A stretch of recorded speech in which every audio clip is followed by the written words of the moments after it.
আসসালামু আলাইকুম। আশা করি সবাই ভালো আছেন আল্লাহর রহমতে। আমরা হামেশা অনেকেই বিল্ডিং করতেছি। তো বিল্ডিং করার সময় ছাদে গিয়ে আমাদের যে প্রবলেমটা হয় সেটা হলো রডের ব্লক।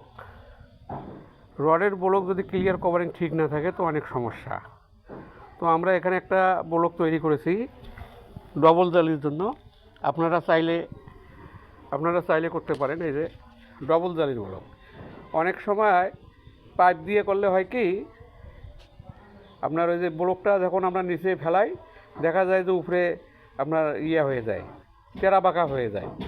যখন ছাদে লাগাই তখন ছাদে ঠিক থাকে না, মানে স্ট্যান্ড থাকে না, পড়ে যায়। তা আমরা চাইলে এইরকম 300 গ্লাস পাওয়া যায়, পানির গ্লাস, হ্যাঁ প্লাস্টিকের, নিয়ে আমরা ব্লকটা তৈরি করতে পারি।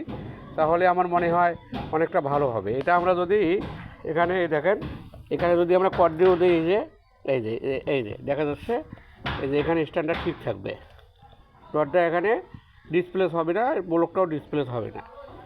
তো আপনারা চাইলে এইভাবে ব্লক তৈরি করতে পারেন। হ্যাঁ, আমার মনে হয় অনেক ভালো হবে। আর এই যে ছাদের আপনার কভারিংয়ের জন্য এখানে আপনার 75 করে ব্লক তৈরি করা আছে। হ্যাঁ, 75/100। এটা হলো আপনার সিঙ্গেল জারের জন্য, রডের নিচে ক্লিয়ারের জন্য। তা আপনারা চাইলে এভাবে করতে পারেন। হ্যাঁ, তারপর এভাবে করলে আমার মনে হয় ভালো হবে। যদি আমার ভিডিওটা ভালো লেগে থাকে তাহলে অবশ্যই লাইক কমেন্ট করে আমার পাশে থাকবেন। আর এরকম করে চাইলে আপনারা ব্লগ তৈরি করতে পারেন। অনেক সুন্দর হয়েছে। ভালো থাকবেন।